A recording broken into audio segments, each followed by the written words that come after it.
What's going on, y'all? Thanks for checking in the Khaliis Take. You know what to do. Hit that like, subscribe button. Also hit that notification bell just so you can get the newest and the bonus content first. But hey, let's just go ahead and jump right in. I'm reading the sites and the reports, and the Kyrie Irving and Clippers situation is resurfacing once again. Several reports from different Sports Illustrated, Inquisitor, a lot of them are speaking in regards to it. And how it's resurfacing is a mystery to me because I just don't see the Clippers, going through with this or this type of sign and trade situation. Now, the sign and trade situation that's proposed is the Clippers can land Kyrie Irving for 3 players from or acquired from the Clippers.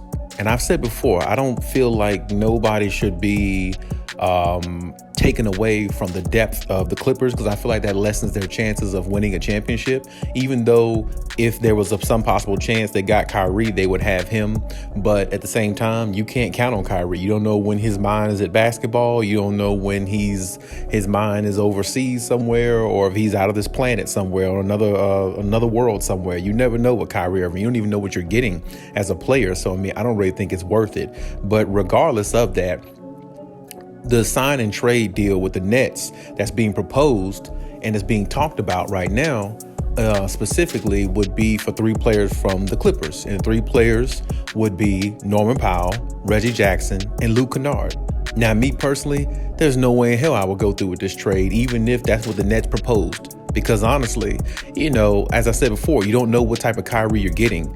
And there's been many times where people have questioned whether he even wanted to play basketball or if basketball is his number one priority. He said in many interviews, post games and regular pre-games, it doesn't matter. Basketball is just a game to me. It's not everyday life. It's not this, it's not that. And, the earth is flat, all this other stuff he talks about. So you don't even know what Kyrie mentally you have. If you're trying to win a championship, you got to have guys that are locked in. You got to have guys that are all in mentally, ready to go out there and fight for your team and go out there and do the blood, sweat, and tears unless they're injured. Not players that's on the team saying they have to leave the team for an absence for a couple of weeks to go find themselves and, in search of their ancestors and all this other stuff that Kyrie has talked about over the last couple of years, which has been very, very far-fetched, even though Kyrie is a great talent, a great player, and definitely a box office type player to me.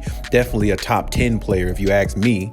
But to me, he's not worth it. And to me, it's not even a question to ask yourself, is he worth it? Because to me, he's not. I think if they let go of those 3 players for any trade, not even just Kyrie, if they were able to acquire any other star player out there, letting go of Luke Kennard, Reggie Jackson, and Norman Powell would be a detriment to this team. It would be a downfall for the Clippers because now your depth is lessened and you're putting all this stock into Kyrie, one guy.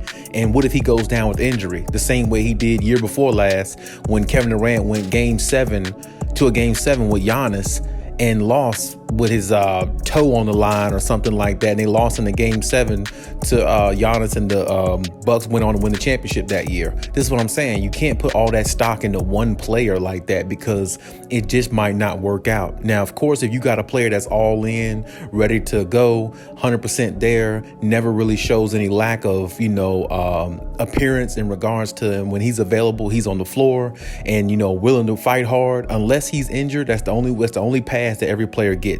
Injuries. Nothing else is a pass. And that's the problem with Kyrie. You don't know what you're getting out of Kyrie. And that's why I said the Clippers better not let none of their core players go for any player out there. They got other names out there, maybe not as big as Kyrie Irving, but they got Rudy Gobert out there.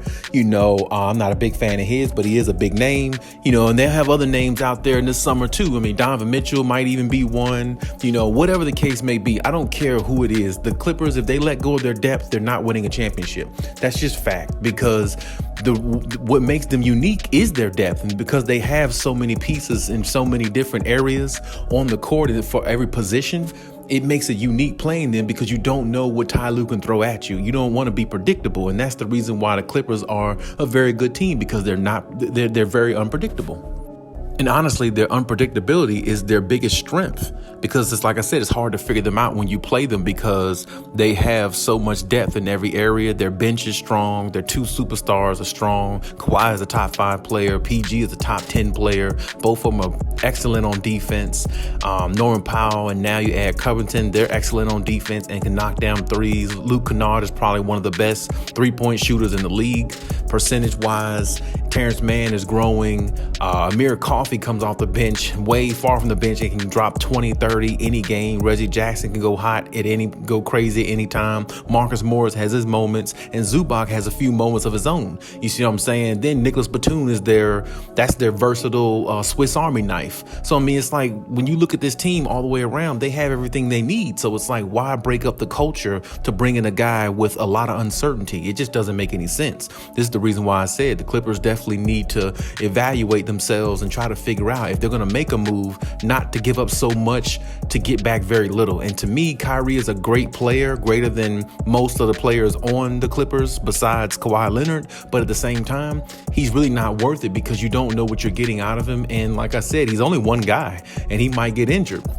If he gets injured at the wrong time, that could change their whole season, because now they wouldn't have a Luke Kennard to rely on, a Reggie Jackson or a Norman Powell or whoever else on the bench they might give up, like a Terrence Mann or somebody like that. It just doesn't make any sense to me. So I understand the resurfacing of the Kyrie Irving talk with the LA Clippers. I understand all that, but really it's just not worth it. And I've said it in my previous video before, and I'll say it over and over again. The Clippers make this move, they're really hurting their chances of winning a championship rather than bettering their chances of winning. And I know a lot of people may not look at it this way, of my opinion. I definitely respect your opinion if you look at it otherwise. I really do. But at the same time, if you look at Kyrie Irving's history since he's won that championship with LeBron, where LeBron had to go all out and pretty much play defense and offense, along with Kyrie playing some dope offense as well, to try to come back from a 3-1 lead against the Warriors back in the day.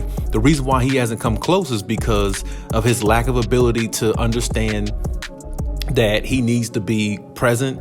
Basketball matters. Basketball's number one. You got to go in it with your head in there, and you got to go in it, full throttle mentally, and allow yourself to, flourish as a great player that Kyrie is, but flourish as a leader type player that Kyrie isn't. That's the reason why it didn't work out with Boston. I mean, with those two guys, Jason Tatum and Jaylen Brown, with Kyrie Irving, there's no way they shouldn't have made a finals. There's no way he shouldn't have stayed there and tried to make things work. But it's like everywhere he goes, he seems to be a problem. And that's the problem with him being a problem everywhere he goes. It just kind of ruins the locker room. And this is what I'm saying. The Clippers already have a decent locker room. The culture's good. Everybody's used to one another. You don't need a guy coming in there like a Kyrie Irving, putting poison in the locker room. And that's exactly what he would do. And I guarantee you, if they don't win a championship this year, hypothetically, if they got Kyrie Irving and didn't win a championship, I think Kawhi Leonard would leave the Clippers and wouldn't even look back. I mean, I really think he would, because it's like you're putting somebody in the locker room who really